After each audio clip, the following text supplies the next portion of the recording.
Salam Rahayu, Rahayu, Rahayu Sagung Dumadi. Matur sembah nuwun, masih dengan Kang Tro.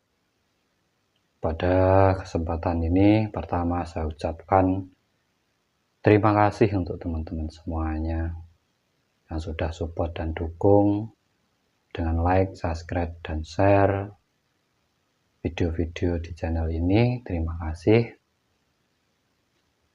Dan pada kesempatan ini juga saya ingin membahas tentang hal gaib ini. Sekali-kali kita bahas tentang gaib. Tetapi yang saya bahas di sini adalah tentang istilah kodam leluhur. Kodam leluhur.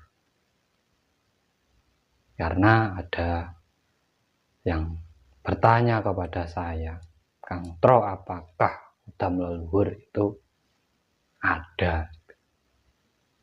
Dengan tegas saya jawab, kodam leluhur itu tidak ada. Itu hoak, itu pembodohan. Kita kaji saja. Kodam itu adalah jin pendamping, yang katanya jin mendamping dalam diri manusia.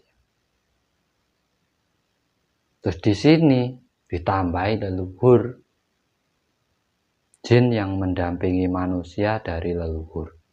Berarti leluhurnya itu jin semua. Nah, kalau leluhurnya jin, kita apa? Nah, ini di sini kita kecerdasan spiritual kita diuji.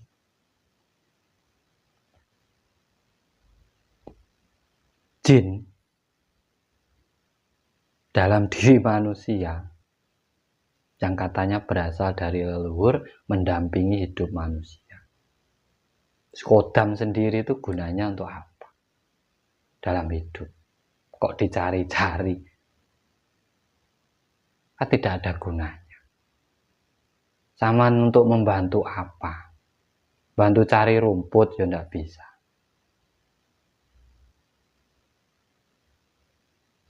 Beras habis ya tidak bisa bantu. Anak nangis ya tidak bisa bantu. Sampan susah ya tidak bisa bantu apa-apa. Terus apa gunanya? Kok bikin tambah berat hidup kita? Tambah berat pemikiran kita atau rasa kita? Apalagi ditambah dengan kodam leluhur. Ini dari mana asalnya kodam leluhur ini? Masa leluhur kita itu jin?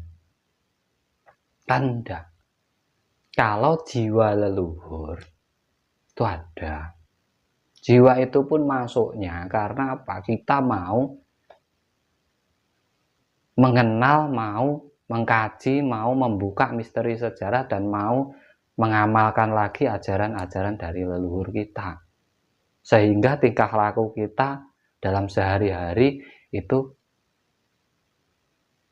yang menjadi pedoman adalah leluhur kita. Di situ jiwa baru masuk.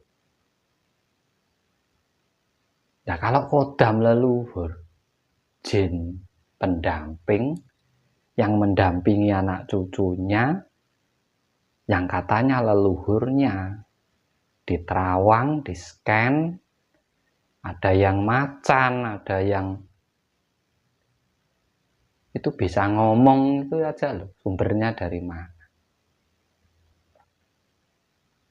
Ya memang banyak yang disukai. Tetapi orang-orang yang ngomong kodam leluhur itu sebenarnya sudah menjatuhkan leluhurnya sendiri. Dia sudah menganggap leluhur itu jin.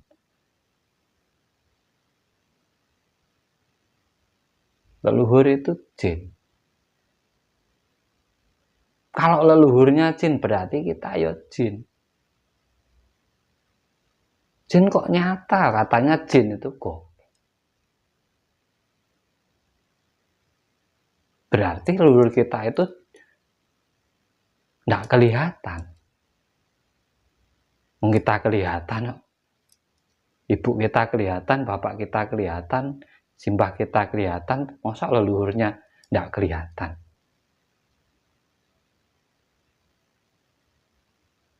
Akhirnya buat pameran, ini dari terah ini dari terah ini dari kerajaan ini pusakanya ini pusakanya ini. Terus fungsinya untuk hidup apa? Sesuatu yang gaib itu memang ada dalam diri kita. Manusia itu ya gaib, ya nyata. Makanya kita harus paham, dimensi gaib kita yang mana? Dimensi nyata kita yang mana? Yang nyata ya raga kita ini semua ada isinya. Yang gaib ya tentang rasa kita, hawa nafsu, niat, tujuan, mimpi, cita-cita, rasa lapar, haus, kasih sayang, ini kan semua gaib.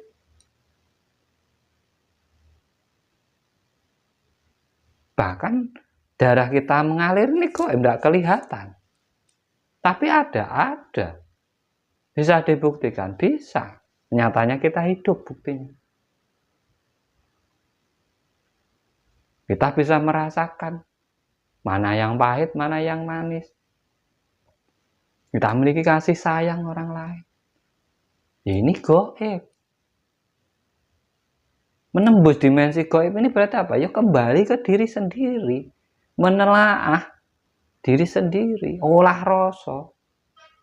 Puncaknya kebatinan. Bisa menyatukan rasa kita dengan orang lain. Tahu dengan orang lain. Memahami orang lain itu namanya kebatinan.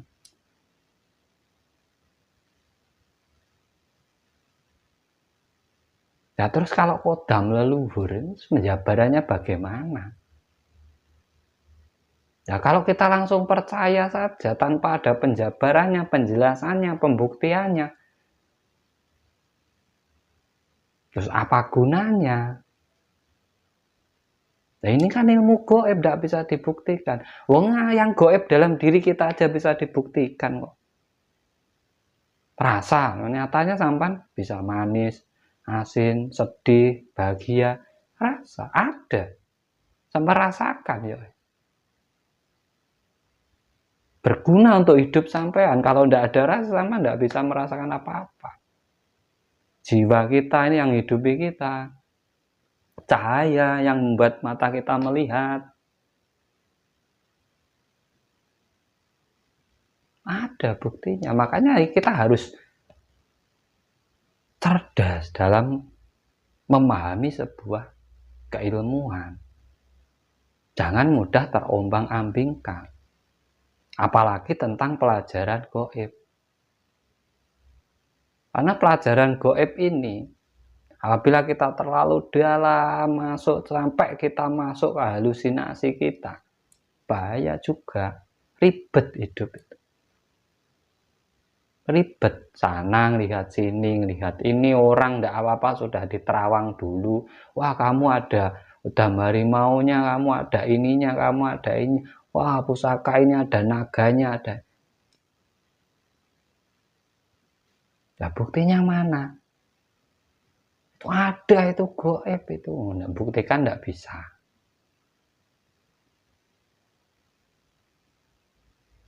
Kita harus paham, kita itu ada di dimensi nyata, dimensi gaib. Angan-angan itu gaib. Jiwa, roh, gaib. Sukma, gaib. Ada dalam diri kita. Kita ini sebenarnya sudah bareng antara nyata dan gaib. Antara siang dan malam, antara baik dan tidak baik. Antara laki-laki, perempuan, semua sudah berdamai.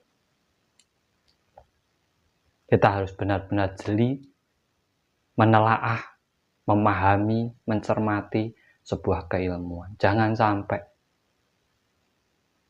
bilang kodam leluhur. Leluhurnya jin.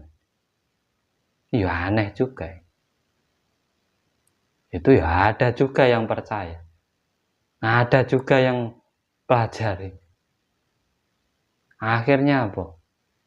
Semua pengen dilihat kodamnya apa dalam diri. Kodam itu jin yang membantu. Lah yang membantu hidupmu itu apa? Kalau tidak bisa membantu hidupmu ya buat apa dipelihara? Buat apa dimasukkan dalam tubuh? Bikin ribet. Nambah-nambahi beban hidup. Orang-orang aja yang nyata yang membantu kita tidak pernah kita hiraukan.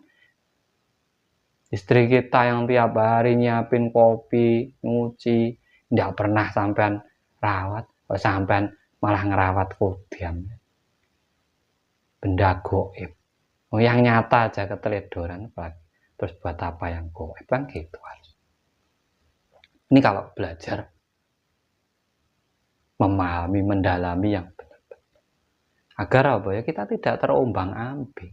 Kita memiliki tujuan dalam spiritual itu, menjadi spiritual yang sebenarnya.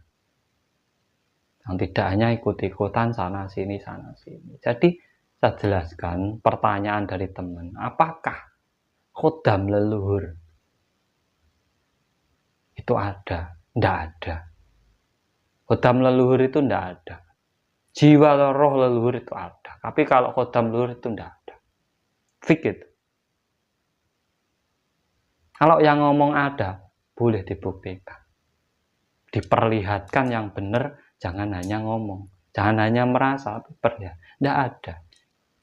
Itu hanya rasa. Angan-angan. Sehingga dia menyebutkan itu. Nah, pembahasan tentang dimensi gaib ini harus benar-benar dipahami dan ditelaah. Jadi jangan asal ikut saja. Kita harus benar-benar bisa mengkaji dalam diri kita. Makanya buat teman-teman semua saya minta kembali kita kesadaran diri kita. Kita hargai leluhur-leluhur kita. Karena tanpa leluhur juga tidak ada kita. Jangan menganggap mereka dengan jin, makhluk halus yang seperti sampean bayangkan. Mereka adalah orang-orang luar biasa. Kenyataannya kita semua ini ya luar biasa. Berarti leluhur kita juga luar biasa. Semoga bermanfaat video ini buat panjenengan semua. Kalau ada kata-kata saya yang kurang berkenan, saya mohon maaf yang sebesar-besarnya. Salam rahayu, rahayu, rahayu, sagung dumadi. Matur sembah nuwun.